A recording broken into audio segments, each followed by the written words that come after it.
Good morning. I am very excited.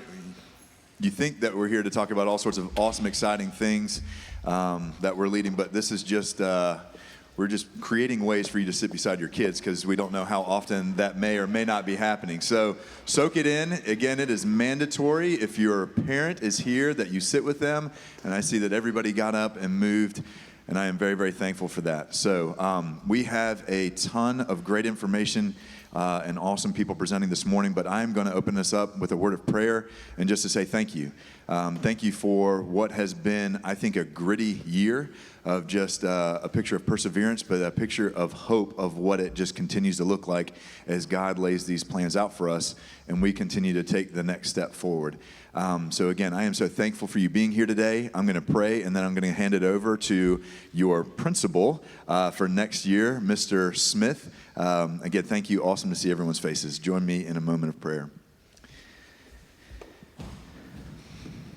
Father, we rejoice in the goodness of the grace and the mercy that you give to us every morning as we begin. And God, we are so thankful for that. Father, I am thankful that we get the opportunity to not only be here and now to talk about academics and the next things, the next steps, but also, Lord, to continue to do all things through you. And so today, Lord, we just ask for wonderful communication, for technology to just move smoothly, and for us to be able to move forward as an informed group. Lord, we praise you for this opportunity to do your work. We praise you for your Son. Amen.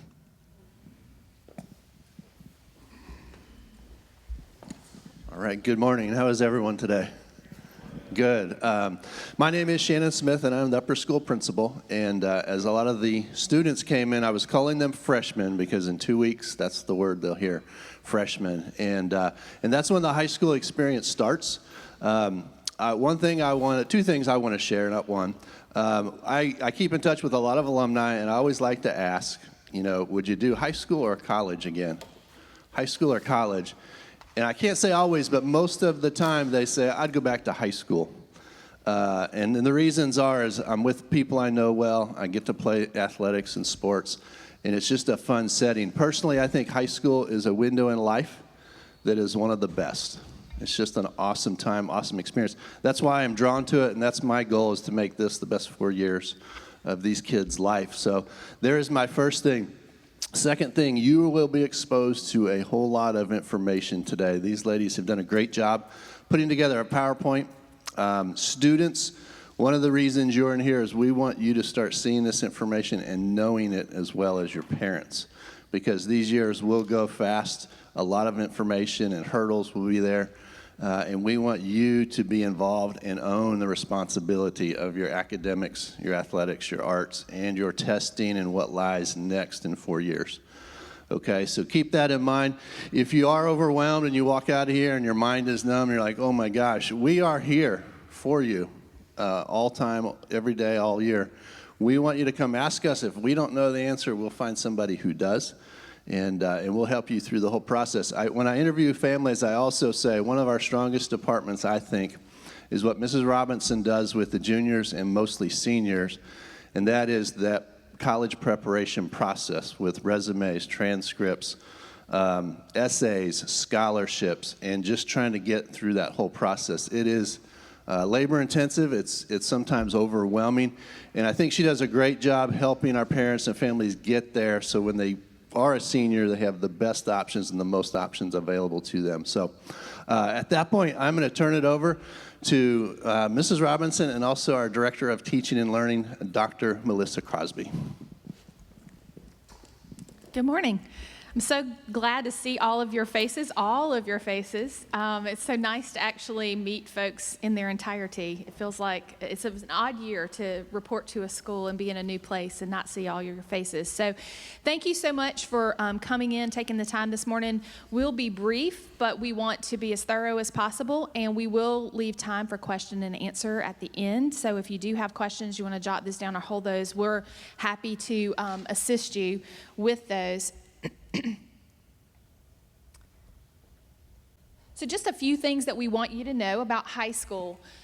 I think a lot of you have already seen some of the videos and the pre-work that we've done in discussing our relationship with the New Tech Network. And as you know, when the move was made to this new school, this new facility, this new 21st century environment, it was for the purpose of creating a project-based learning setting for our students so that they could be active learners, they would have an opportunity to own their experience in high school, and really be engaged in their work every single day.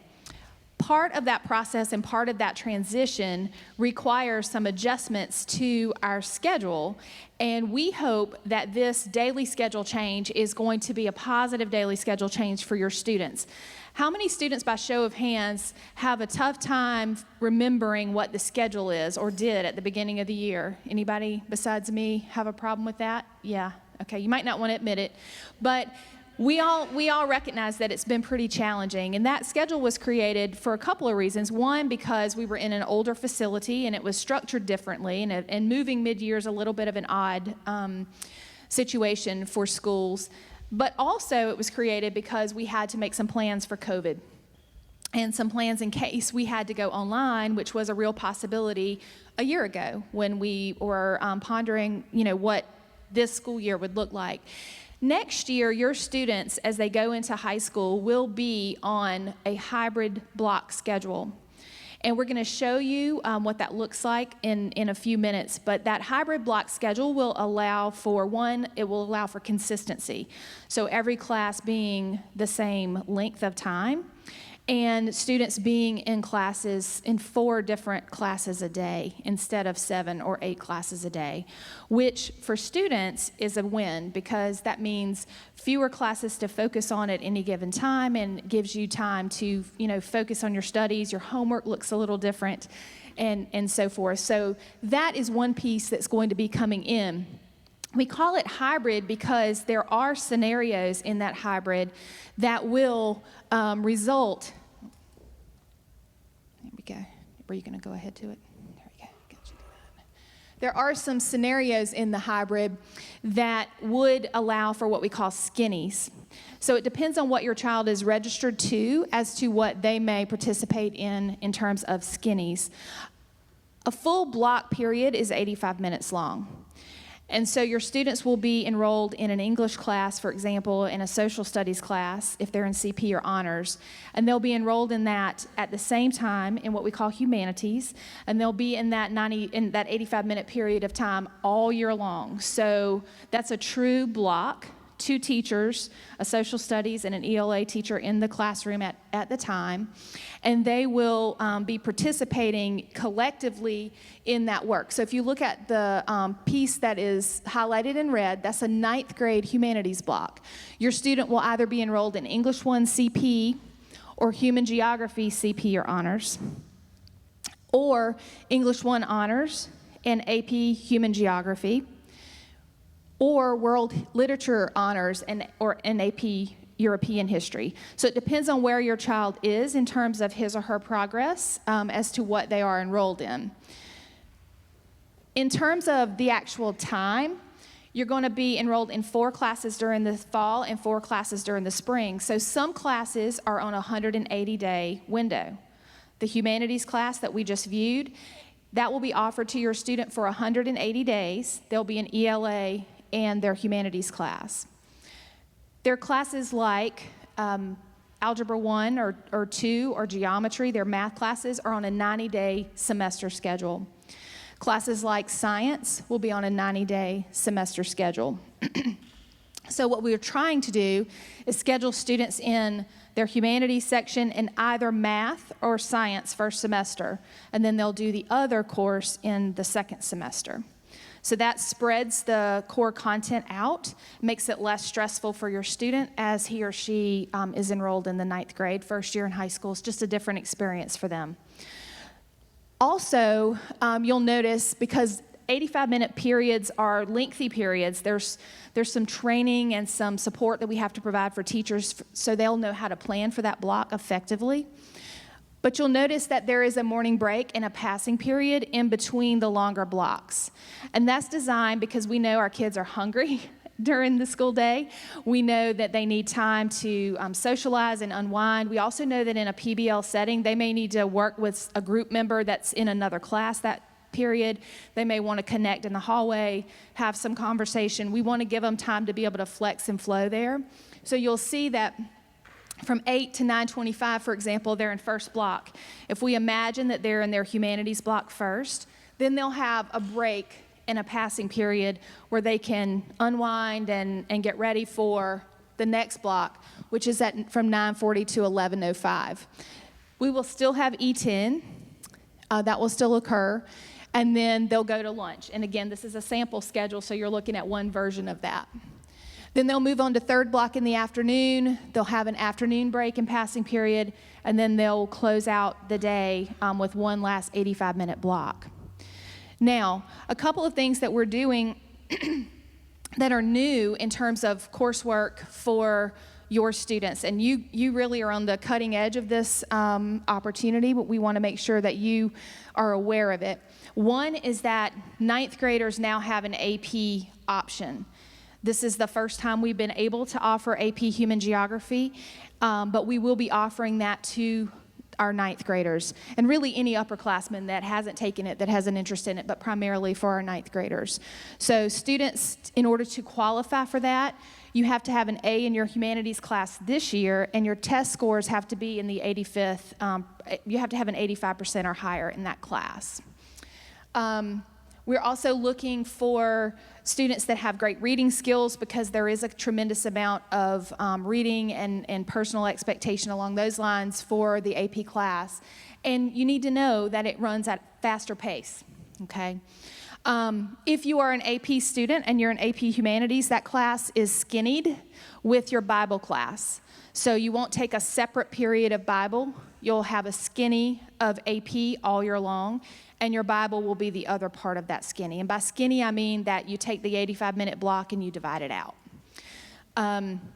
So the Bible teacher is working alongside your history teacher to determine which group of AP students are going to report the first half of the period and which group are going to report the second half of the period. Does that make sense? Also, the other big thing that we want to really stress to parents is that this group of students, this ninth grade group and our eighth grade group that's coming up, this will be the first opportunity that students have to take some courses at the honors level. So I'll let Ms. Robinson discuss with you which courses that entails, but I want you to understand that for all of the core courses, there's an opportunity for you to be at a CP level or at an honors level, and this is the first time that that's an option. Now, what that means in a new tech setting, students, is that you must consistently perform at the advanced level. And you'll know more about that at the beginning of next school year. But parents, just know that our teachers have a set of rubrics that outline what an advanced student should be doing on a given project or a given assignment. And an honors student will be held accountable for that advanced level. A CP student will be expected to perform at proficient, and is allowed certainly to perform at advanced, but an honor student must perform at the advanced level to maintain an honor status.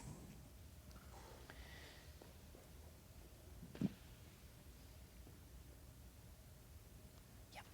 So you did receive a notice that Fridays look a little different next year, and there are a few reasons for that, and I want to make sure that we're all on the same page with that. The primary reason that Fridays look different is because our students our teachers need to be prepared for what is coming. And there is a tremendous amount of training that has to take place. And in a new tech model, that training needs to be what we consider job embedded, which means it needs to take place during the school day. They need to have an opportunity to learn while they are rolling out projects for your students. There's an entire process that we implement in a new tech school, and they began their training back in March. They'll continue training in June, but there are things that need to happen throughout the school year to make sure that they can deliver this model to you solidly and effectively. It's our goal to do that with efficacy, and in order to do that, this is part of that process. Our contract with the New Tech Network means that they send coaches to work with our staff, and we have to have designated time set aside for that to happen. So just know that Friday afternoons, the staff are not taking off out of here at 12:30. When your kids do, they will be here. There is a training schedule that we've already discussed with them that's part of their commitment to your child's success, and they'll be implementing that during the school year.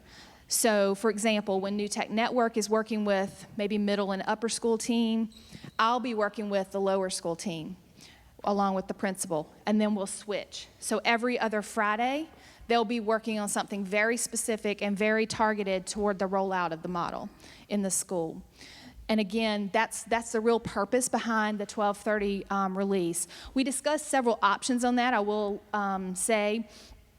And the suggestion came from one of the principals in a former life that did the 12:30 dismissal, and found that families, especially the lower school families and middle school families, really preferred the Friday afternoon over the late in the middle of the week, that working families had a hard time with, a late in on Wednesday. So we're trying to be, accommodate families on that end.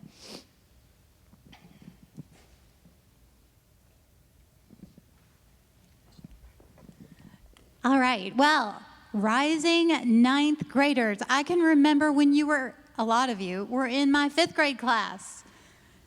Way back when. You've grown up so much. And then a couple years ago, we were in life skills together, but there are a lot of new faces out there. So I'm excited to welcome you to high school. And there is a purpose for high school other than, friendships and fun. There's an academic purpose. We want you to graduate from high school, and we want you to be prepared when you graduate to tackle the world, specifically college, we hope for most of you. And the state requires, and HHCA has its own graduation credit requirements. So this is a glance at those. You'll take 4 years of English, 4 years of math, 4 years of lab science, 4 Bible years, and then you'll have at least 3 social studies, which includes U.S. history and government and economics, and then 1 more at least, although we offer 4, especially with our new AP Human Geography course. Then you're required to take 2 years of world language, which here is Spanish, but it is preferred by a lot of colleges and for a lot of fields of interest or careers that you might go into, that you take more than 2 years of a language. So keep that in mind. And then 1 credit of technology, computer science, 1 credit of PE, which some of you will get through your varsity sports, and 1 credit of fine arts. So those are the graduation requirements over the 4 years of high school. So we talked about your course selections in 9th grade for humanities. It will be English 1, or we have some students coming in with credit already from English 1 in 8th grade, so they'll be taking world literature and then the corresponding history class that goes with that. And I'm going to roll through these quickly because I don't want to get into the nuts and bolts of everything today, but just a quick glance. This is math courses of study. Whatever you're taking this year, you'll move into the next section for next year, whether it's algebra, geometry, or algebra 2 at the CP or the honors level. And Dr. Crosby mentioned we have CP and honors levels of every course. I'll talk about that a little bit more in a minute.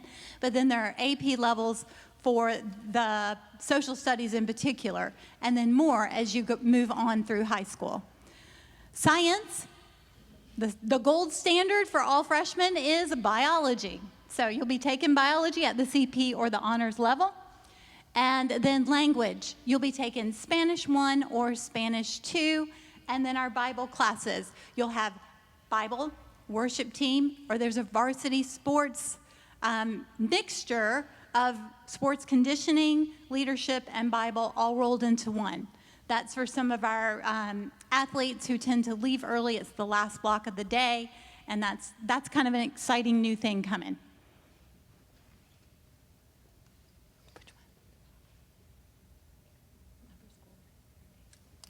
And lots of electives. So we have fine arts electives, technology and computer electives.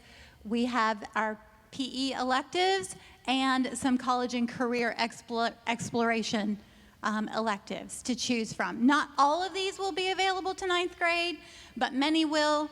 I won't delineate which ones are which yet, but these are things that you will have available. So you can see lots of things, lots of interest for lots of you. So we're excited about all of those. All right, GPA. So you've probably heard about this. High school, every grade counts. And that's true because you are building what we'll call your transcript. We'll talk about your transcript a little bit more in a minute. But your grade point average, the South Carolina Uniform Grading Scale is a 5.0. So that is your weighted GPA. Then on your transcript, you'll also have an unweighted GPA, and that one is what colleges look at. It's based on a 4.0 scale. The reason colleges even everything out to a 4.0 is because we have different grading scales all over the country. So they take, South Carolina has a 5.0, Connecticut has a 6.0, California has a 4.0, and they just say, okay, they're all going to be on a 4.0 scale so we can measure apples to apples instead of apples to oranges. So for scholarships and other purposes, that South Carolina Uniform Grading Scale GPA, the weighted one, is important. For college admissions to look at, the unweighted is important. So they're both very important. And every class counts. And every grade counts, especially your core courses, because really colleges are going to take apart your transcript and recalculate your core courses. They're not going to add in that 100 that you got in PE, sorry. But just to let you know. All right, so if you have an A, you can count it as a 4.0 on an unweighted scale. B is a 3.0, C is a 2.0, D is a 1.0. We're not going to go there. Let's try to stay up in those threes and better.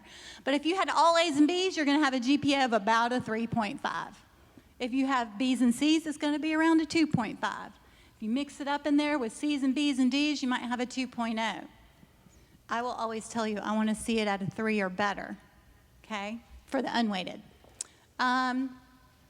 Okay, we can move on to the next slide. Weighting. Okay, so your college prep level course, South Carolina Uniform Grading Scale, it's on a 5.0 scale. So if you have 100 in the class, you have 5 points, or 5 grade point average, we'll weigh it in as a 5. If you have a 99, that's 4.9 GPA points, so to speak. If you have an 88, it goes down at a 3.8. So you can calculate it that way for every grade you have at the end of a semester. Honors classes, you get a half-point bump in the weighting of that class. So 100 is now a 5.5. And a 99 is a 5.4, and so on and so on. If you had a 78, it would be a 3.3. So that's the honors level. AP level, you start at a 6.0 if you have 100. And then it works its way down again. A 99 is a 5.9. Let's say you got a 70, which is barely passing. It's right at that, well, it's right at the C line. Then that's a 3.0, which sounds great because it's a B, right? Not really, okay? Because colleges, again, look separately at your course rigor and your GPA. So doing well in all of those courses is still more important. So you want to choose the right fit for you to succeed in the class. All right. Because we are building this thing called a transcript. The transcript is a piece of paper that is your life history in high school from 9th grade through 12th grade. It is the first impression that you will give to a college or to a job or to whomever you go to next after you graduate from high school. They will want to see your transcript. And your transcript is also to the person, the admissions team, the employer that you're giving it to, the military. It is their indicator of your potential for success. Because what you do in high school, the habits you instill, that you have, that you take on, are going to be what are the best indicators of your success beyond high school. So that's why it's all important. So your transcript includes your grades, your final grades, your GPA, your rank, all of that is on the transcript. So let's take a look at that transcript. We're going to look close in at first because it's a big piece of paper, but this is 1 year. So for this year, for this student, you can see the courses, the classes that this student took, and this was a 12th grader. You can see the grades for the first semester, which are quarter 1, quarter 2, and exams, all calculated together.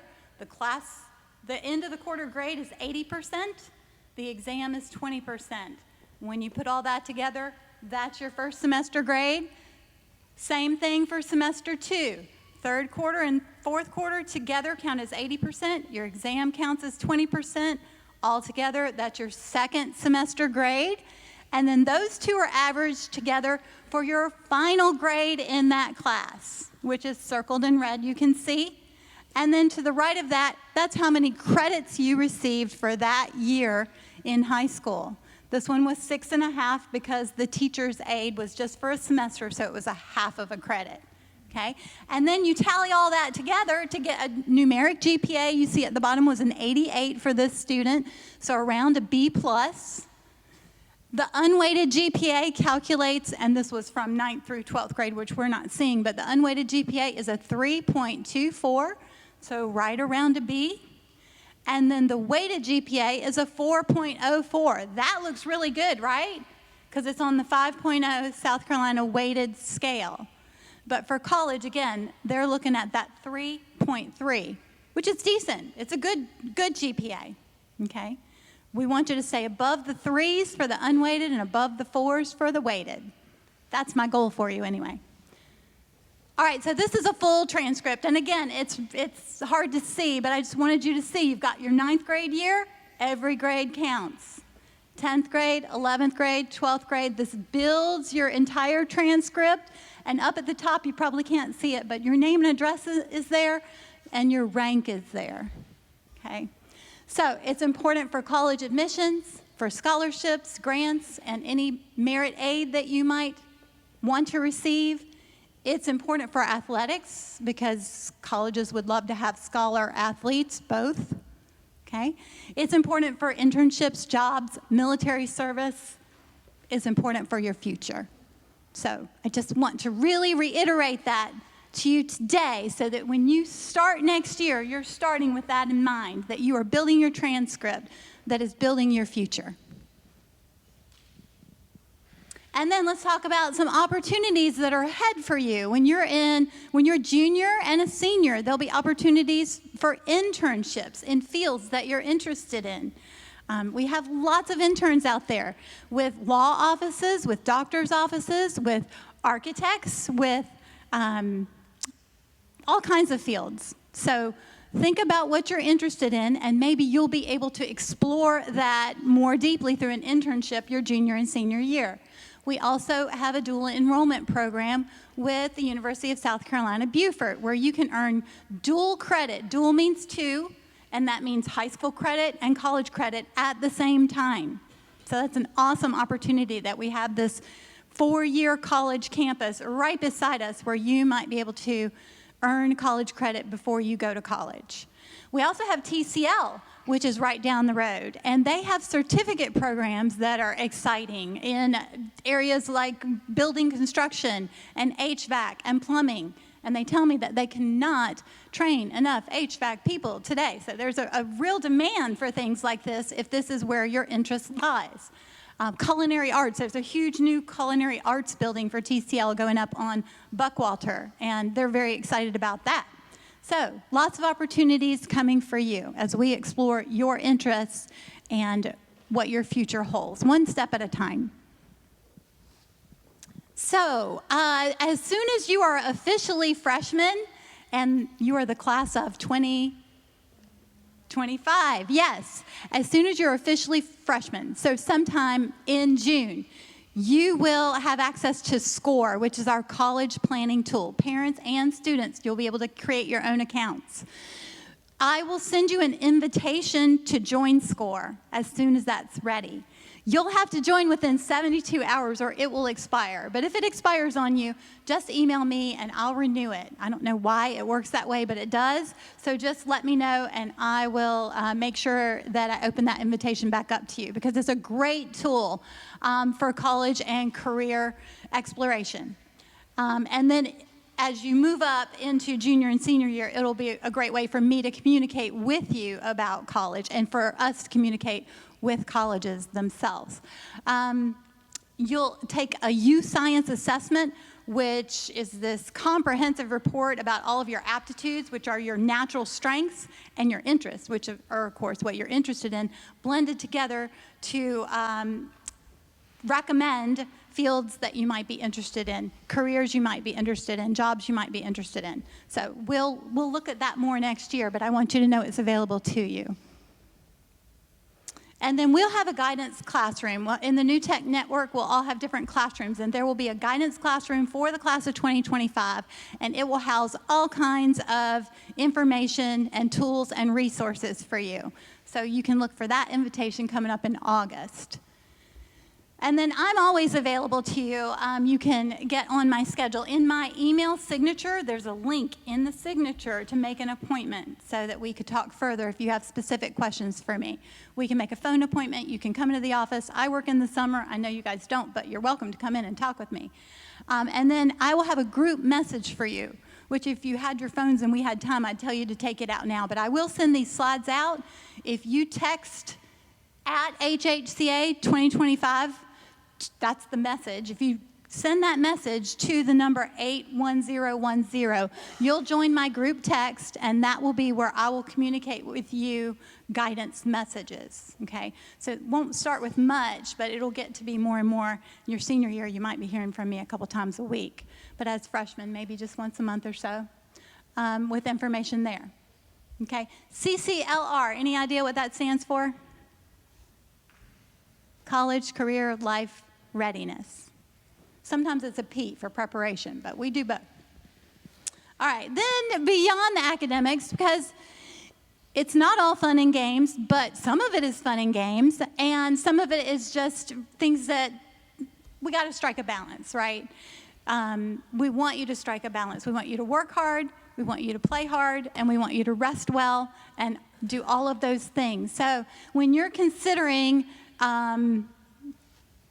what courses you're going to take in high school, you have to consider that balance. You know, what is the cumulative workload? What is the stress that you're going to be under? And make sure it's not too much, that you can't keep up with everything else. Consider your outside activities, your sports, your arts, whatever you're involved in. Consider your family priorities. It's important to have dinner as a family several times a week. I know maybe not every night, but as much as you can. And sleep. Sleep is a priority. It's when your body rejuvenates. It's when you process all that information. So you must have sleep, more than 8 hours.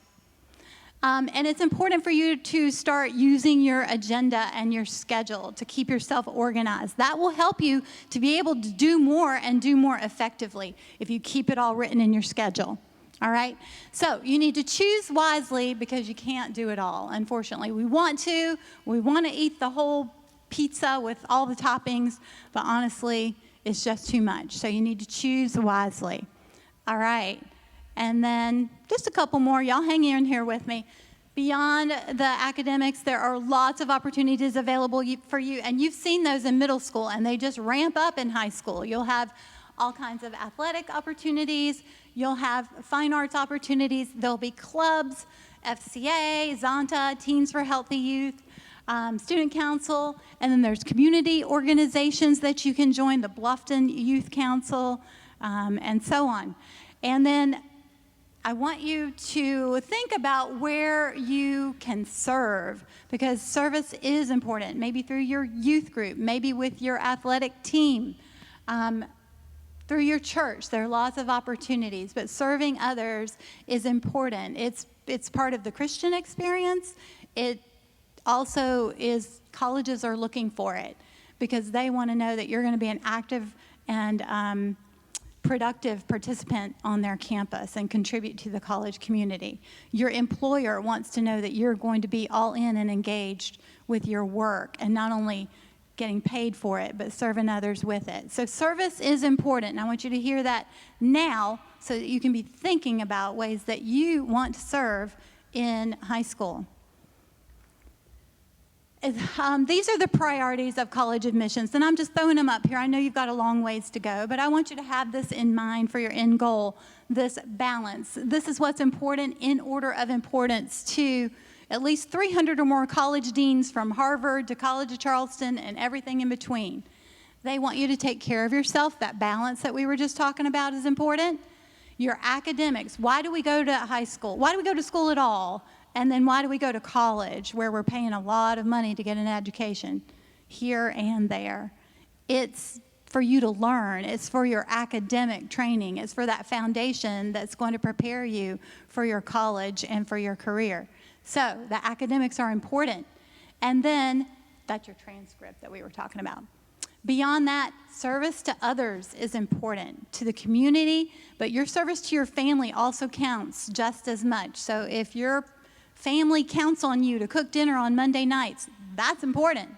If you babysit younger siblings, that's important. So look for ways to serve your family, serve your community. And then your extracurricular activities are important, all those clubs and sports and things you do. But being productive in the summertime is also important. Do you have a job? Did you go to a camp? Did you do something other than sit around and play video games? Okay, that kind of thing. All right, and I think that's a wrap. It's time for a few questions. If you're still awake, I hope you are. A lot of information. Take some time to process it. We will send these slides out to you. But what are your questions? Yes, ma'am. So, language department, say one of the students does take a freshman, sophomore, and then would they have time in their schedule to choose maybe, or the opportunity to choose something outside of the school offer, like through an online school, or maybe through USCB, where if they want to take Latin? Yes. A lot of people who are pre-med prefer to take Latin before they go to college. There are 68 classes that USC offers for dual enrollment, and there are other languages that are a part of that. So we don't have that link in this slideshow, but we can add that link so you can take a look at that and see what they offer. But yes, they can also take Spanish 3, and then there are 2 AP language courses that are in that sequence as well if they want to, complete that so that we're sure that they can test out when they get into college and they'll, at least with the one language.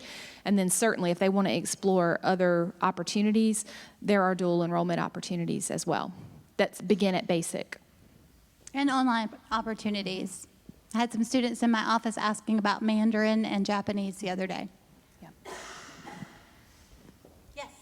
When will they be making their selections for your schedule? So our students have done that, generally speaking, through a Google form. If you're a new student and have not done that, then we can talk. I have tried to send out schedule forms, Google forms to all of our new families as well to make those choices.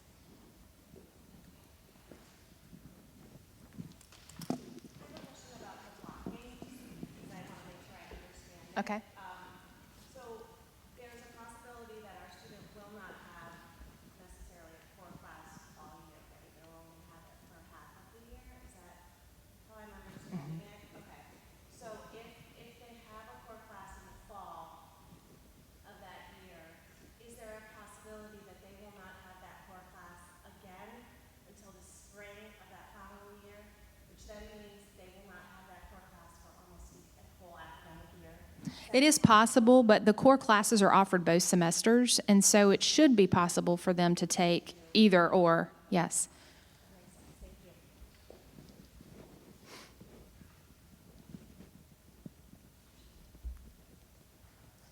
Any other questions? You can always email them if you're not comfortable asking them out loud right now. And here, you can catch me in the hallway too, or come to my office and see me. Please get used to doing that because the door is open for you. Thank you so much. Is there anything we want to close with, Mr. Smith?